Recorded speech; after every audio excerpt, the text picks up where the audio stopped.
10. novembrī 7:00 Tukuma ledus hallē notiks šā rudens krāšņākais notikums cīņu sportā – starptautiskais cīņu šovs Milzu cīņas Tukumā, kurā piedalīsies sportisti no Čīles, Francijas, Afganistānas, Norvēģijas, Igaunijas, Lietuvas un Latvijas. Vakar galvenais mačs būs boksa cīņas starp Latvijas labākajiem vidējā svara bokseriem Sergeju Savrinoviču un Gati Skuju, un tajā mēs uzzināsim, kurš ir tiesīgs saukt sevi par stiprāko. Sergejs Savrinovičs, kādreizējais kikboksers, kurš 2 reizes kļūst par Latvijas čempionu kikboksā. Sergejs 2 reizes uzvarējis starptautiskajā amatieru boksa turnīrā Knīša kauss, un šobrīd ir viens no labākajiem Latvijas profesionālā boksa vidējā svara bokseriem. Gaidāju mačām, es trenējos katru dienu. Skriešana, boks, trenējos es TM Security poligonā. Sparring partneriem es trenējos gan Tukumā ar Juri Ivanovu, ar Jāni Černovski, un Rīgā es trenējos Mevī džimā. Pirms tam sparingoju arī Active Life ar Andreju Barabānovu. Cīņai es domāju, esmu gatavs. Es esmu pārliecināts, ka es esmu gatavs.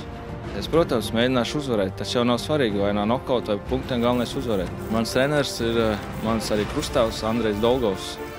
Es trenējos pārsvarā pie viņa, es uzskatu tikai viņš ir mans skolotājs boksā.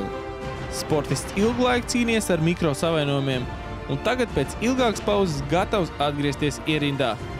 Neesmu bijis ringā pusotru gadu, drusku pat vairāk varētu tā teikt, kaut kādu gadu un 7 mēneši. Par savu pretinieku, jā, viņš ir aizdījis. Viņš pirms tam ir bijis Latvijā, boksējis amatieros labi.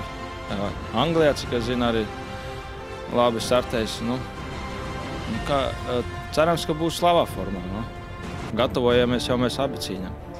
Manu boksēšanas stilu droši vien uzskatu agresīvu, es tā domāju. Es sevi visu laiku eju uz priekšu, mēģinu vairāk fiziski salauzt pretinieku. Laikam arī morāli. Sergejam stāv priekšā nopietns pārbaudījums. Latvijas amatieru boksa čempions Gatis Skuja, kurš profesionālajā boksā tāpat kā Sergejs Savrinovičs debitējis 2005. gada martā. Skuja, atšķirībā no Savrinoviča, Latvijā nav aizdījis nevienu profesionālu boksa cīņu. Ja vēlaties redzēt, kā Agnese Boža aizstāv savu Baltijas K1 čempions titulu, kā Edgars Skrīvers apstrādā savu pretinieku, tev tur ir jābūt. 10. novembrī tiekamies Tukumā.